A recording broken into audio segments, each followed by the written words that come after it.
অনুরোধ করব আমাদের মাঝে আমাদের টিআই সাহেব আছেন, ওনাকে আমরা কি কার্যক্রম করলাম আমি দুটি কথা বলার জন্য সবিনয় অনুরোধ করছি।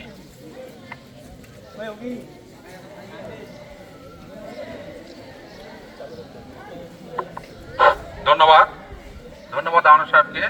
আজকে এই সুন্দর এই প্রশিক্ষণ আমাদের মাঝে প্রদর্শন করার জন্য তাকে অসংখ্য ধন্যবাদ। বিশেষ করে আরও ধন্যবাদ জানাচ্ছি আমাদের প্রশিক্ষণার্থী, স্কুলের ছাত্র ছাত্রী, প্রধান শিক্ষক এবং ফায়ার সিভিল ডিফেন্স এবং সাংবাদিক ভাইদের আমাদের পক্ষ থেকে আপনাদেরকে সবাইকে ধন্যবাদ। আসসালামু আলাইকুম। ধন্যবাদ তারেক ভাইকে মূল্যবান কথা বলার জন্য। এবার আমি সবিনয় অনুরোধ করব ইয়াসমিনারা বানু, শেতাবগঞ্জ উপজেলা কর্মকর্তা, ওনাকে দুটি কথা বলার জন্য সবিনয় অনুরোধ করছি।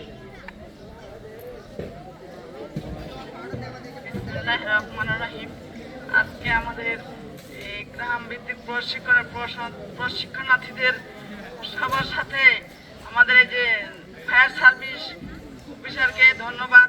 আমাদের প্রশিক্ষণার্থীরা সবাই ফায়ার সার্ভিসের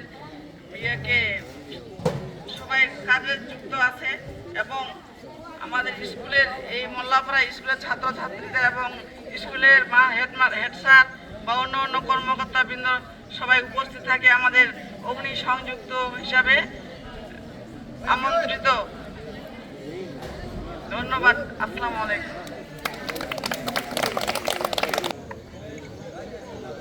আসসালামু আলাইকুম।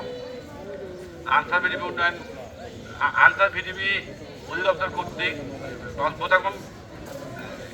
আনসার ভিডিপি কার্যালয় কর্তৃক আয়োজিত 10 দিনের গ্রাম প্রশিক্ষণে উপস্থিত সকল আনসার সদস্য, আজকের মৌলিক প্রশিক্ষণে এখানে ফায়ার সার্ভিস কর্তৃক যে প্রশিক্ষণটা প্রদান করা হলো তার বাস্তব প্রশিক্ষণ, কিভাবে তারা স্বাভাবিক জীবনে কোথাও আগুন লাগলে বা বাসার সিলিন্ডারে আগুন লাগলে কীভাবে আগুন বন্ধ করতে হয়, আগুন নিভাতে হয়, সেই কৌশল তারা সবাইকে শিখিয়ে দিল। এখানে স্কুলের বিভিন্ন ছাত্রছাত্রী আছে, এখানে আনসারের প্রশিক্ষণের আনসার সদস্যরা আছে। আমি নিজেও এটা দেখলাম আর কি, আমাকে খুব ভালো লাগলো। আসলে এটা প্রত্যেকটা মানুষের জানা দরকার, বিশেষ করে বাড়িতে মা বোনদের জন্য খুবই দরকার যে হঠাৎ করে আগুন লাগলে তারা অনেকেই সে ভয়ে অস্থির হয়ে যায়, অথচ কিছু টেকনিক ইউজ করলেই খুব সহজে তারা এই আগুনটা নিভাতে পারে। এই যে টেকনিকটা উনি শিখিয়ে দিল, এটা প্রত্যেকের বাস্তব জীবনে কাজে লাগবে। আমি অত্যন্ত এটা দেখে খুব খুশি হয়েছি আর কি, যে আসলে এই ধরনের ট্রেনিং প্রত্যেকটা মানুষের থাকা দরকার, তাহলে আমাদের অনেক দুর্ঘটনা থেকে আমরা বাঁচতে পারবো। যাক, সর্বশেষে আমি ফায়ার সার্ভিস কর্মকর্তা এবং কর্মচারীদেরকে ধন্যবাদ জ্ঞাপন করে আমার বক্তব্য শেষ করছি। আসসালামু আলাইকুম। আনসার ভিডিপির ব্যাংকের ম্যানেজার সাহেবকে মূল্যবান বক্তব্য বলার জন্য থ্যাংক ইউ সো মাচ, খুব সুন্দর সুন্দর বক্তব্য দিলেন। এবার আমাদের মাঝে বক্তব্য রাখবেন অত্র স্কুলের মোল্লাপাড়া দ্বিমুখী উচ্চ বিদ্যালয়ের প্রধান শিক্ষক জনাব মোহাম্মদ মোশাররফ হোসেন স্যারকে সবিনয়ে কিছু বলার জন্য সবিনয়ে অনুরোধ করছি। বিসমিল্লাহির রহমানির রহিম। গোতাগঞ্জ উপজেলার ফায়ার সার্ভিস এবং গোতাগঞ্জ উপজেলা আনসার ভিডিপি কর্মকর্তা কর্তৃক আয়োজিত আজকে আনসার ভিডিপির গ্রাম প্রশিক্ষণ কেন্দ্র, বুনিয়াদী প্রশিক্ষণ বোধহয় এটাকে বলে, বুনিয়াদী প্রশিক্ষণ কেন্দ্রের এই অংশ হিসেবে গোতাগঞ্জ ফায়ার সার্ভিস কর্তৃক আজকে যে বাস্তব ভিত্তিক যে প্রযুক্তিগুলো আমাদেরকে প্রদর্শিত করা হলো, সত্যি এটা আমাদের সাংসারিক জীবনে এই পৃথিবীতে যতদিন বেঁচে থাকবো অত্যন্ত কার্যকর হিসেবে পরিচালিত হবে। আমি ব্যক্তিগত এই স্কুলের শিক্ষক হিসেবে আমাদের বিগত অধ্যায় ইংরেজি একটা ফায়ার ফাইটার হিসেবে একটা ইংরেজিতে গল্প ছিল। আসলে বাস্তবতা আর গল্প এই দুটার মধ্যে অনেক পার্থক্য আছে।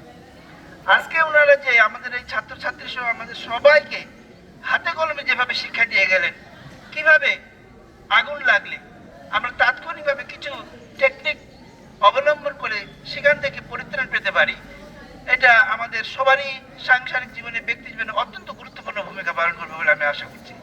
সেই সঙ্গে আমি ধন্যবাদ জানাচ্ছি ফায়ার সার্ভিস এবং সিভিল ডিফেন্স কর্তৃপক্ষকে এই সুন্দর একটা অনুষ্ঠান আয়োজন করার জন্য। আমি ব্যক্তিগতভাবে অংশগ্রহণ করেছি, আমারও যে ধারণা ছিল সেটা ভুল ভেঙে গেছে বিধায় আমি 2-4 জন টিচারকে আমি ইন্সপায়ার্ড করেছি এখানে আসার জন্য। আমি অনুরোধ করবো ওনাদের আমার এই ছাত্রছাত্রীদের সৌজন্যে যদি পরবর্তীতে আরও কোনো শিক্ষামূলক কোনো প্রদর্শন আপনাদের থেকে থাকে, তাহলে যদি সম্ভব হয় একদিন আমার এখানে এসে আমি চায়েরও দাওয়াত দিয়ে দিচ্ছি, আর প্রোগ্রামটা যদি করতে পারেন তাহলে আমরা সবাই খুব উপকৃত হবে। আর ছাত্ররা উপকৃত হলে দেশ উপকৃত হবে, সমাজ উপকৃত হবে। আমি সবাইকে এখানে অংশগ্রহণ করে সবাইকে আমার অন্তরের অন্তঃস্থল থেকে অভিনন্দন জানাচ্ছি। বিশেষ করে কর্তৃপক্ষকে, আনসার ভিডিও কর্তৃপক্ষকে অভিনন্দন জানাচ্ছি যে আমার এই স্কুলটাকে ওরা ভেন্যু হিসেবে নির্বাচিত করার জন্য। আর ফায়ার ও সিভিল ডিফেন্স সার্ভিস আমাকে কিছু বলার জন্য এখানে সুযোগ করে দেয়, আমি তাদের সবাইকে অভিনন্দন জানাচ্ছি, ধন্যবাদ জ্ঞাপন করছি। সবাই ভালো থাকবেন, সুস্থ থাকবেন। আল্লাহ হাফেজ। আসসালামু আলাইকুম।